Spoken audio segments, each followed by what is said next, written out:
There's this theory that I have. I call it the Rumbly Tumbly theory. And that is, everybody sees that there's crap, I guess, that exists in the world that you know is not right, that you know makes no sense, that you know is where people are lying or deceiving or, just not being great people. But here's where the Rumbly Tumbly comes in. The Rumbly Tumbly comes in that people are unwilling and unable to talk about it, to bring it up, because all of that, admitting that somebody else is being deceitful or there's a whole lot of crap that exists, that it gives them the rumbly tumblies. It hurts them somehow because they have to admit something about themselves. They have to reflect on themselves. They have to do something that requires courage inside, that is uncomfortable. And they don't want to do it. And so they go around pretending like everything is fine. They go around accepting the world as it is, and they never call anybody out, even themselves, on its crap. As a business professor, I often think about this, is why is it that there is so many craptacular things that exist, or any number of different things, and it's because of our own insecurities. When you watch this, it's going to trigger some people. It's going to make you feel uncomfortable, and it's going to make you reflect on the things that you feel uncomfortable about. I know what those things are for me, and I don't like talking about them. So I do things like deflect.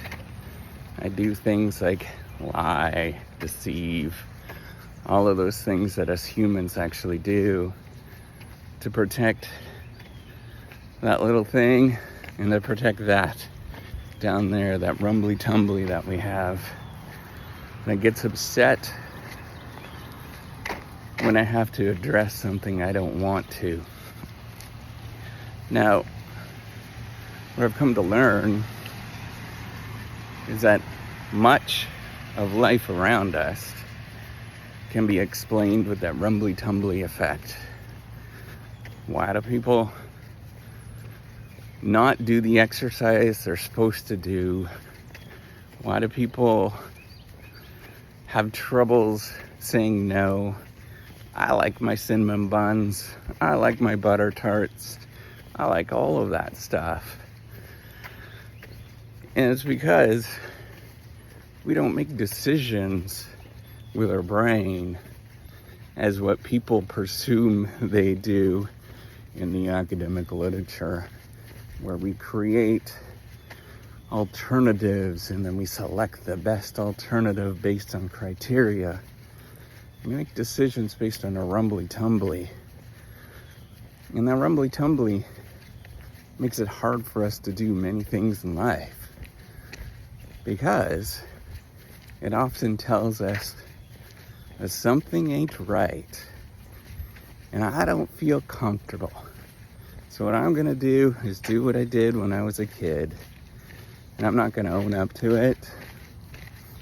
I'm not gonna do the thing that I'm supposed to do or should do, and I'm gonna say, yep, that hurts. I'm going to do something completely different. And once you get used to that, once you begin to admit that it is your rumbly tumbly that's making the decisions, sometimes things change in your life. You have to figure out what that is. How are you going to change it? What does that mean for you? There is this this thing that I'm trying to build, this whole reciprocity project. Some of you might know what it is, some of you don't.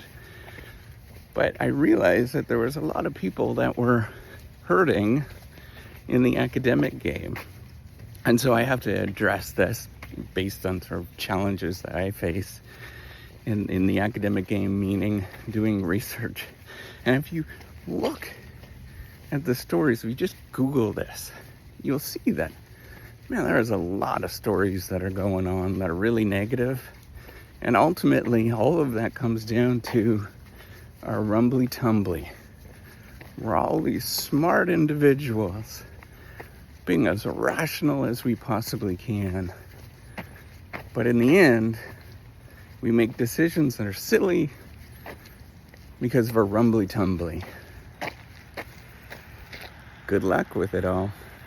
It's going to be a long journey once you realize that.